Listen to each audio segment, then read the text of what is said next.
आउज़ुबिल्लाहि मिनश्शैतानिर्रजीम बिस्मिल्लाहिर्रहमानिर्रहीम रब्बि इश्रह ली सदरी वयस्सिर ली अमरी वहलुल उक़्दतम मिन लिसानी यफ़क़हू क़ौली। আসসালামু আলাইকুম ওয়া রাহমাতুল্লাহি ওয়া বারাকাতুহু।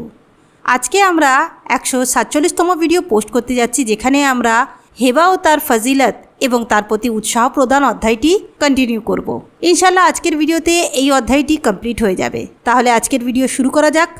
বিসমিল্লাহির রহমানির রহিম। জিনিস দিয়ে ঋণ পরিশোধকারী ব্যক্তি উত্তম। 2425 নম্বর হাদিস। হযরত আবু হুরায়রা রাদিয়াল্লাহু তাআলা আনহু থেকে বর্ণিত, নবী করিম সাল্লাল্লাহু আলাইহি সাল্লাম 1 বছর বয়সের একটি উট বাকিতে নিয়েছিলেন। উটের মালিক উটের তাগাদা করতে এসে কঠোর ও রুক্ষ ব্যবহার করলে তিনি তার উটের চেয়ে উত্তম একটি উট দিয়ে ঋণ শোধ করলেন এবং সাহাবায়ে কেরামদেরকে বললেন, উত্তমভাবে ঋণ পরিশোধকারী ব্যক্তি তোমাদের মধ্যে উত্তম। কোনো জিনিস ক্রয় করে দান করা। 2426 নম্বর হাদিস। হযরত আব্দুল্লাহ ইবনে উমর রাদিয়াল্লাহু তাআলা আনহু থেকে বর্ণিত, তিনি কোনো এক সফরে নবী করিম সাল্লাল্লাহু আলাইহি সাল্লামের সাথে উমরের একটি অবাধ্য ও বেয়ারা উটের উপর সওয়ার ছিলেন। উটটি নবী করিম সাল্লাল্লাহু আলাইহি সাল্লামের উটের অগ্রে চলে যাচ্ছিল, আর তখনই উমর রাদিয়াল্লাহু তাআলা আনহু ডেকে বলেছিলেন, হে আব্দুল্লাহ, নবী করিম সাল্লাল্লাহু আলাইহি ওয়াসাল্লামের সামনে সামনে কেউ যেতে পারে না। রাসূলুল্লাহ সাল্লাল্লাহু আলাইহি ওয়াসাল্লাম তাকে অর্থাৎ উমরকে বললেন, এটাকে আমার নিকট বিক্রি করো। উমর রাদিয়াল্লাহু তাআলা আনহু বললেন, এটা তো আপনার। সুতরাং নবী করিম সাল্লাল্লাহু আলাইহি সাল্লাম এটা কিনে বললেন, হে আব্দুল্লাহ, এটি তোমার, অতএব এটা দ্বারা যা ইচ্ছা করতে পারো। 2427 নম্বর হাদিস। আব্দুল্লাহ ইবনে উমর রাদিয়াল্লাহু তাআলা আনহু থেকে বর্ণিত, তিনি বলেন, হযরত উমর ইবনে খাত্তাব রাদিয়াল্লাহু তাআলা আনহু মসজিদের সামনে এক জোড়া রেশমি কাপড় বিক্রি হতে দেখে বললেন, হে আল্লাহ রসুল, এ জোড়া খরিদ করলে আপনি জুমার দিন ও প্রতিনিধি আসার দিন পরতে পারতেন। রাসূলুল্লাহ সাল্লাল্লাহু আলাইহি সাল্লাম বললেন, এসব কাপড় তারাই পরিধান করে খেরাতে যাদের কোনো অংশ নেই। এরপর কিছু রেশমি কাপড় এলে তিনি তা হতে উমর রাদিয়াল্লাহু তাআলা আনহুকে এক জোড়া কাপড় দিলেন। হযরত উমর রাদিয়াল্লাহু তাআলা আনহু বললেন, হে আল্লাহ রসুল, আমাকে পরিধান করতে কাপড় দিয়েছেন, অথচ রেশমি কাপড় সম্পর্কে আপনি এরূপ বলেছিলেন। তিনি বললেন, তোমাকে পরিধান করার জন্য আমি এ কাপড় দিইনি। সুতরাং হযরত উমর রাদিয়াল্লাহু তাআলা আনহু মক্কায় অবস্থানকারী তার এক মুশরিক ভাইকে ওই কাপড় পাঠিয়ে দিলেন। এমন কিছু উপহার দেওয়া যা পরিধান করা নিষিদ্ধ। 2428 নম্বর হাদিস। হযরত ইবনে উমর রাদিয়াল্লাহু তাআলা আনহু থেকে বর্ণিত, তিনি বলেন, নবী করিম সাল্লাল্লাহু আলাইহি সাল্লাম একদিন ফাতিমা রাদিয়াল্লাহু তাআলা আনহার বাড়ি এলেন, কিন্তু ভিতরে প্রবেশ করলেন না। আলী রাদিয়াল্লাহু তাআলা আনহু এলে ফাতিমা রাদিয়াল্লাহু তাআলা আনহা তাকে ব্যাপারটি জানালেন। তিনি আবার নবী করিম সাল্লাল্লাহু আলাইহি সাল্লামের নিকট বিষয়টি উল্লেখ করলে নবী করিম সাল্লাল্লাহু আলাইহি সাল্লাম বলেন, আমি তার ঘরের দরজায় ছবিযুক্ত পর্দা ঝুলানো দেখেছি। এরপর বললেন, দুনিয়া ও তার সাজসজ্জায় আমার কি প্রয়োজন? আলী রাদিয়াল্লাহু তাআলা আনহু ফাতিমা রাদিয়াল্লাহু তাআলা আনহায়ের নিকট এসে কথা বললেন। ফাতিমা রাদিয়াল্লাহু তাআলা আনহা বললেন, ওগুলোর ব্যাপারে কি করতে হবে তার ইচ্ছা মতো আমাকে নির্দেশ দিন। নবী করিম সাল্লাল্লাহু আলাইহি সাল্লাম বলে পাঠালেন, অমুক পরিবারের লোকদের নিকট পাঠিয়ে দাও, তাদের খুবই প্রয়োজন আছে। 2429 নম্বর হাদিস। হযরত আলী রাদিয়াল্লাহু তাআলা আনহু থেকে বর্ণিত, তিনি বলেন, নবী করিম সাল্লাল্লাহু আলাইহি সাল্লাম আমাকে এক জোড়া কাপড় উপহার পাঠিয়েছিলেন। আমি তা পরিধান করলে নবী করিম সাল্লাল্লাহু আলাইহি সাল্লামের চেহারায় অসন্তোষের নির্দেশন লক্ষ্য করলাম, তাই আমি ওই কাপড় আমার আত্মীয় নারীদের মধ্যে বন্টন করে দিলাম। মুশরিকদের হাদিয়া গ্রহণ করা। 2430 নম্বর হাদিস। আনাস রাদিয়াল্লাহু তাআলা আনহু থেকে বর্ণিত, তিনি বলেন, নবী করিম সাল্লাল্লাহু আলাইহি সাল্লামকে একটি রেশমি জুব্বা উপহার দেওয়া হয়েছিল, অথচ তিনি রেশমি পোশাক ব্যবহার করতে নিষেধ করতেন। তা দেখে লোকেরা খুব খুশি হলে তিনি বললেন, সে মহান সত্তার কসম যার হাতে মুহাম্মাদের প্রাণ, জান্নাতে সাদ ইবনে মুআজের রুমাল এর তুলনায় বহুগুণে উৎকৃষ্ট হবে। 2431 নম্বর হাদিস। হযরত আনাস রাদিয়াল্লাহু তাআলা আনহু থেকে বর্ণিত, এক ইহুদি রমণী নবী করিম সাল্লাল্লাহু আলাইহি সাল্লামের নিকট বকরির বিষ মিশ্রিত গোশত উপহার হিসাবে নিয়ে এলে তিনি তা থেকে কিছু খেলেন। পরে তাকে নবী করিম সাল্লাল্লাহু আলাইহি সাল্লামের নিকট নেওয়া হলে নবী করিম সাল্লাল্লাহু আলাইহি সাল্লামকে জিজ্ঞেস করা হলো, আপনি কি তাকে হত্যা করবেন না? তিনি বললেন, না। আনাস ইবনে মালিক রাদিয়াল্লাহু তাআলা আনহু বলেছেন, নবী করিম সাল্লাল্লাহু আলাইহি সাল্লামের তালুতে বিষক্রিয়ার লক্ষণ সর্বদা লক্ষ্য করতাম। 2432 নম্বর হাদিস। হযরত আব্দুর রহমান ইবনে আওফ রাদিয়াল্লাহু তাআলা আনহু থেকে বর্ণিত, তিনি বলেন, কোনো এক সফরে নবী করিম সাল্লাল্লাহু আলাইহি সাল্লামের সাথে আমরা 130 জন লোক ছিলাম। নবী করিম সাল্লাল্লাহু আলাইহি সাল্লাম জিজ্ঞেস করলেন, কারোর নিকট কোনো খাবার আছে কি? দেখা গেল এক ব্যক্তির সাথে এক সা অথবা ওই পরিমাণ খাদ্য অর্থাৎ আটা আছে। রুটি তৈরি করার জন্য আটা গলানো হলো। এমন সময় দীর্ঘদেহী অবিন্যস্ত কেশ বিশিষ্ট এক মুশরিক ব্যক্তি এক পাল বকরি নিয়ে আসলে নবী করিম সাল্লাল্লাহু আলাইহি সাল্লাম তাকে জিজ্ঞেস করলেন, বিক্রি করবে না উপহার দেবে না দান করবে? সে বলল, না, এগুলো আমি বিক্রি করব। নবী করিম সাল্লাল্লাহু আলাইহি সাল্লাম তার নিকট থেকে একটি ক্রয় করলেন এবং তা জবাহ করা হলো। নবী করিম সাল্লাল্লাহু আলাইহি সাল্লাম ওটার কলিজা ভুনা করতে নির্দেশ দিলেন। আল্লাহর কসম, 130 জনের মধ্যে কেউ এমন থাকলো না যে যাকে তিনি কলিজার এক টুকরা দিলেন না। উপস্থিত ব্যক্তিদেরকে তখনই দিলেন আর অনুপস্থিতদের জন্য দূরে রাখলেন এবং গোস্ত 2টি পাত্রে ভাগ করলেন। আমরা সকলেই খেয়ে পরিতৃপ্ত হলাম। এরপরও 2টি পাত্রে কিছু গোস্ত থেকে গেল। ওটা আমরা উটের পিঠে তুলে নিয়ে রওনা করলাম কিংবা ওইরূপ কিছু করলাম। 2433 নম্বর হাদিস। হযরত ইবনে উমর রাদিয়াল্লাহু তাআলা আনহু থেকে বর্ণিত, তিনি বলেন, হযরত উমর রাদিয়াল্লাহু তাআলা আনহু এক ব্যক্তিকে রেশমি কাপড় বিক্রি করতে দেখে নবী করিম সাল্লাল্লাহু আলাইহি সাল্লামকে বললেন, আপনি এ কাপড় জোড়া খরিদ করুন, জুমা ও প্রতিনিধি দল আসার দিন পরিধান করবেন। নবী করিম সাল্লাল্লাহু আলাইহি সাল্লাম বললেন, এই ধরনের কাপড় শুধু তারাই পরতে পারে যাদের পরকালের কোনো অংশ নেই। পরে এ ধরনের কয়েক জোড়া কাপড় নবী করিম সাল্লাল্লাহু আলাইহি সাল্লামের নিকট আনা হলে তিনি তার এক জোড়া কাপড় হযরত উমর রাদিয়াল্লাহু তাআলা আনহুকে পাঠিয়ে দিলেন। হযরত উমর রাদিয়াল্লাহু তাআলা আনহু বললেন, আমি এই কাপড় কি করে পরিধান করি? কেননা আপনি এই সম্বন্ধে খুব কঠোর উক্তি করেছিলেন। নবী করিম সাল্লাল্লাহু আলাইহি সাল্লাম বললেন, আমি তোমাকে এই কাপড় পরিধানের জন্য পাঠাইনি, বরং এর জন্য পাঠিয়েছি যে তুমি তা বিক্রি করে দিবে বা অন্য কোনো অভাবগ্রস্ত লোককে দান করবে। সুতরাং হযরত উমর রাদিয়াল্লাহু তাআলা আনহু তার মক্কার এক ভ্রাতার কাছে তা পাঠিয়ে দিলেন, যে তখনও ইসলাম গ্রহণ করেননি। মুশরিক মাতার সাথে আচরণ। 2434 নম্বর হাদিস। হযরত আসমা বিনতে আবু বকর রাদিয়াল্লাহু তাআলা আনহা থেকে বর্ণিত, তিনি বলেন, রাসূলুল্লাহ সাল্লাল্লাহু আলাইহি ওয়াসাল্লামের যুগে আমার মাতা আমার ইসলাম গ্রহণের পর একসময় আমার নিকট আগমন করলেন। তখনও তিনি মুশরিক ছিলেন। এই বিষয়ে আমি রাসূলুল্লাহ সাল্লাল্লাহু আলাইহি ওয়াসাল্লামের নিকট জানতে চাইলাম। আমি বললাম, তিনি আমার প্রতি খুবই সহৃদয় অর্থাৎ আকৃষ্ট। সুতরাং আমি কি আমার মাতার সাথে উত্তম আচরণ করব? তিনি বললেন, হ্যাঁ, তোমার মাতার সাথে সদাচরণ প্রদর্শন করো। 2435 নম্বর হাদিস।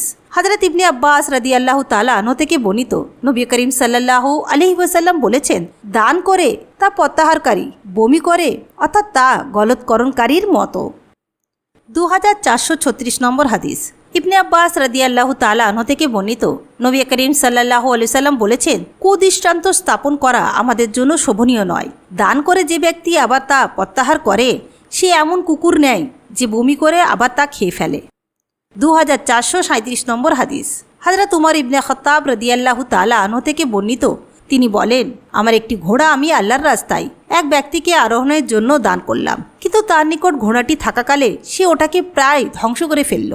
তাই আমি আবার ঘোড়াটিকে তার নিকট হতে কিনে নেবার ইচ্ছা করলাম। আমি মনে করলাম যে সে হয়তো সস্তায় ওটা বিক্রি করবে। সুতরাং এ ব্যাপারে আমি নবী করিম সাল্লাল্লাহু আলাইহি ওয়াসাল্লামকে জিজ্ঞেস করলে তিনি বললেন, তোমাকে সে তা 1 দিরহামে দিলেও তুমি কিনো না, কেননা সদকা প্রত্যাহারকারী, বমি করে তা ভক্ষণকারী কুকুর সদৃশ্য। 2438 নম্বর হাদিস। হযরত আব্দুল্লাহ ইবনে ওবাইদুল্লাহ ইবনে আবু মুলাইকা রাদিয়াল্লাহু তাআলা আনহু থেকে বর্ণিত, তিনি বলেন, ইবনে জুদআনের আজাদকৃত দাস সুবাইয়ের সন্তানরা 2টি ঘর ও একটি কামরার অধিকার দাবি করে বললে যে সেগুলো সুয়াইবকে দান করেছিলেন। মারওয়ান বলল, এ ব্যাপারে তোমাদের কোনো সাক্ষী আছে কি? তারা বলল, ইবনে উমর রাদিয়াল্লাহু তাআলা আনহু সাক্ষী আছেন। মারওয়ান ইবনে উমর রাদিয়াল্লাহু তাআলা আনহুকে ডেকে পাঠালে তিনি এসে সাক্ষ্য দেন যে রাসূলুল্লাহ সাল্লাল্লাহু আলাইহি সাল্লাম সুয়াবকে 2টি গৃহ ও একটি কক্ষ দান করেছেন। সুতরাং তার সাক্ষ্যের ভিত্তিতে মারওয়ান তাদের পক্ষে রায় দেন। 2439 নম্বর হাদিস। নবী করিম সাল্লাল্লাহু আলাইহি সাল্লাম উমরা সম্পর্কে এই মীমাংসা করেছেন যে যাকে তা দেওয়া হয়েছে তারই মালিকানা থাকবে।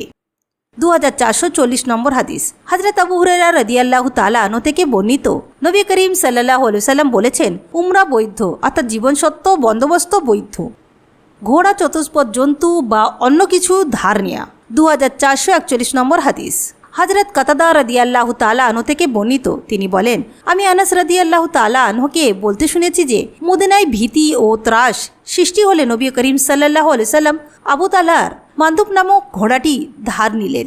তারপর তাতে আরোহণ করে ফিরে এসে বললেন, ভীত ও সন্ত্রাস হওয়ার মতো কিছু দেখলাম না, আমি ঘোড়াটিকে সমুদ্রের ন্যায় পেলাম। 2442 নম্বর হাদিস। হযরত আইমান রাদিয়াল্লাহু তাআলা আনহু থেকে বর্ণিত, তিনি বলেন, আমি এক সময় আয়েশা রাদিয়াল্লাহু তাআলা আনহের নিকট গেলাম। দেখলাম তিনি 5 দিরহাম মূল্যের মোটা সুতার একটি কামিজ পরিহিত অবস্থায় আছেন। তিনি বললেন, আমার এই দাসীটিকে একটু চেয়ে দেখো। বাড়িতেও সে এটা ব্যবহার করতে অস্বীকার করে, অথচ রাসূলুল্লাহ সাল্লাল্লাহু আলাইহি ওয়াসাল্লামের সময়ে আমার ওই রকমই একটা কামিজ ছিল। লোক পাঠিয়ে আমার নিকট থেকে এটা না নিয়ে বিবাহের সময় মদিনায় কোনো মেয়েকেই সাজানো হতো না। দুধ পানের জন্য উট বা বকরি দানের মহত্ব। 2443 নম্বর হাদিস। হযরত আবু হুরায়রা রাদিয়াল্লাহু তাআলা আনহু থেকে বর্ণিত, রাসূলুল্লাহ সাল্লাল্লাহু আলাইহি ওয়াসাল্লাম বলেছেন, দুগ্ধবতী উটনি এবং দুগ্ধবতী বকরি যা সকালে এক পূর্ণ পাত্র এবং বিকালে এক পূর্ণ পাত্র দুধ দান করে, তা উপহার হিসাবে কতই না উত্তম। 2444 নম্বর হাদিস। হযরত আনাস ইবনে মালিক রাদিয়াল্লাহু তাআলা আনহু থেকে বর্ণিত, তিনি বলেন, মুহাজিররা যে সময় মক্কা হতে মদিনায় আগমন করলেন তখন তাদের নিকট কিছুই ছিল না, কিন্তু আনসাররা ভূমি ও সম্পদের অধিকারী ছিলেন। আনসাররা তাদের ভূমি ও সম্পদ এই শর্তে মুহাজিরদের মধ্যে ভাগ করে দিলেন যে প্রতি বছর তারা এর উৎপন্ন ফল ও ফসল একটা পরিমাণ মতো তাদেরকে অর্থাৎ আনসারদেরকে দেবে এবং শ্রম ও মজুরির কাজ মুহাজিররা করবেন। হযরত আনাসের মাতা উম্মে সুলাইম রাদিয়াল্লাহু তাআলা আনহা হযরত আব্দুল্লাহ ইবনে আবু তালারও মাতা ছিলেন। হযরত আনাস ইবনে মালিকের মাতা রাসূলুল্লাহ সাল্লাল্লাহু আলাইহি সাল্লামকে কয়েকটি খেজুর গাছ দিয়েছিলেন। রাসূলুল্লাহ সাল্লাল্লাহু আলাইহি সাল্লাম আবার সেগুলি তার মুক্ত দাসী হযরত উসমান ইবনে জায়েদের মাতা উম্মে আইমানকে দিয়েছিলেন। হযরত ইবনে শিহাব রাহমাতুল্লাহি বর্ণনা করেছেন, হযরত আনাস রাদিয়াল্লাহু তাআলা আনহু আমাকে জানিয়েছেন, খায়বারবাসীদের বিরুদ্ধে যুদ্ধ শেষ করে রাসূলুল্লাহ যখন মদিনায় প্রত্যাবর্তন করলেন তখন মুহাজিররা আনসারদের দেয়া ফল ও সম্পদসমূহ ফিরিয়ে বা পরিশোধ করে দিলেন। সুতরাং রাসূলুল্লাহ সাল্লাল্লাহু আলাইহি সাল্লাম ও আনাসের মাতাকে তার প্রদত্ত খেজুর গাছগুলো প্রত্যাবর্তন করলেন এবং এর পরিবর্তে উম্মে আইমানকে নিজের বাগান হতে কয়েকটি গাছ দান করলেন। 2445 নম্বর হাদিস। হযরত আব্দুল্লাহ ইবনে আমর রাদিয়াল্লাহু তাআলা আনহু থেকে বর্ণিত, তিনি বলেন, রাসূলুল্লাহ সাল্লাল্লাহু আলাইহি সাল্লাম বলেছেন, 40টি উন্নত স্বভাব যার মধ্যে নিহিত কাউকে বকরি দান করা সর্বাপেক্ষা উচ্চ ও শীর্ষ স্তরের স্বভাব। সবের নিয়তে বা আল্লাহর ওয়াদাকে সত্য জেনে যে কোনো ব্যক্তি এর যে কোনো একটি স্বভাবের উপর আমল করবে তার বিনিময়ে আল্লাহ তাকে বেহেশতে প্রবেশ করাবেন। হাসান রাদিয়াল্লাহু তাআলা আনহু বলেন, বকরি দান করা ছাড়া আমরা স্বভাবগুলোর মধ্যে থেকে যেগুলো গণনা করলাম তা হলো সালামের জবাব দান, হাঁচির অর্থাৎ কালেমার জবাব দান, কষ্টদায়ক বস্তুকে রাস্তা থেকে উত্তোলন এবং অনুরূপ আরও কতিপয়, কিন্তু 15টি স্বভাবের অধিক গণনা করতে আমরা সক্ষম হলাম না।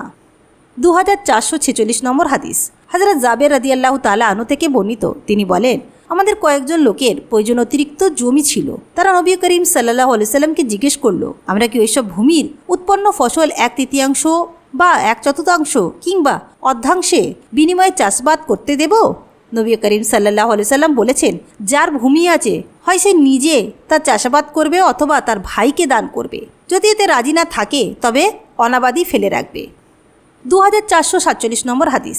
হযরত আবু সাঈদ খুদরি রাদিয়াল্লাহু তাআলা আনহু থেকে বর্ণিত, তিনি বলেন, এক বেদুইন নবী করিম সাল্লাল্লাহু আলাইহি সাল্লামের নিকট এসে হিজরত সম্পর্কে জানতে চাইলে নবী করিম সাল্লাল্লাহু আলাইহি সাল্লাম বলেছেন, তোমার জন্য দুঃখ হয়, হিজরতের ব্যাপারটি খুবই কঠিন। তোমার কি উট আছে? লোকটি বললে, হ্যাঁ। তিনি বললেন, তুমি কি যাকাত আদায় করে থাকো? সে বললে, হ্যাঁ, করে থাকি। তিনি পুনরায় বললেন, তুমি কি তা থেকে দান করো বা উপহার প্রেরণ করো?